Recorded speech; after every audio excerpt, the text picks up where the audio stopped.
So the Italians were successful in taking Piedmont.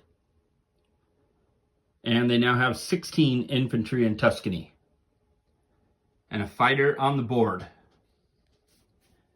They moved up one infantry into Transjordan and moved the other one up to Egypt.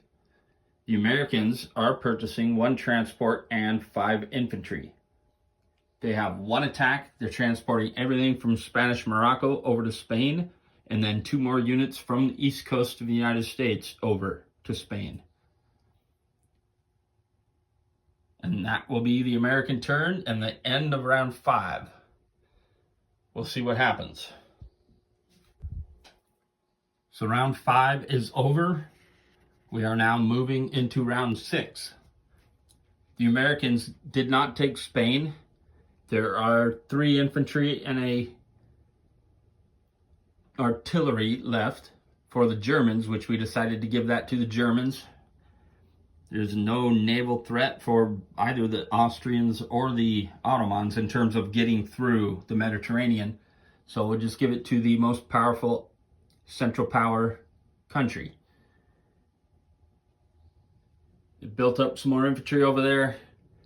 They moved a couple subs and a cruiser up here into Sea Zone 8.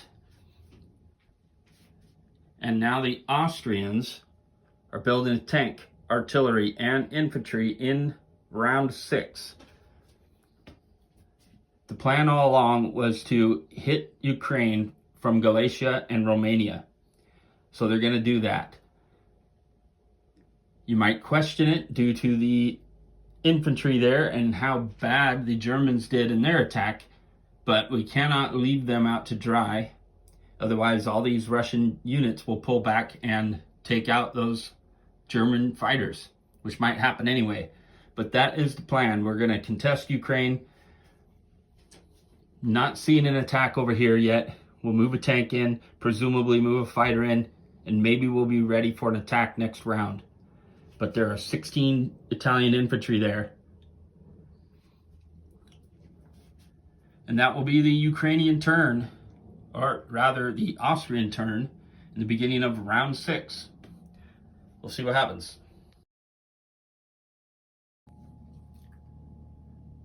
The Austrians were over successful here in Ukraine. The Russians only got 1 hit. So there are 10 Austrian infantry there. Only other thing they did was move units up here into Venice. So now they have a fighter and a tank. And they're looking at 19 infantry. So next round, likely they're going to attack. Felt so good about the Eastern Front here that they only moved 1 infantry into Galicia. Everything else went to Trieste. So the Russians are purchasing 7 infantry. They are making an attack. They're moving everything from Karlai into Moscow. They have 6 artillery, and there will be a dogfight. There is only 3 artillery and an infantry for the Germans, so the Germans are hoping to keep their fighters alive.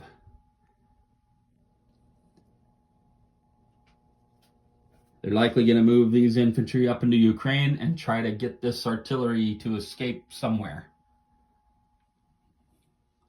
We'll see how the Russians do.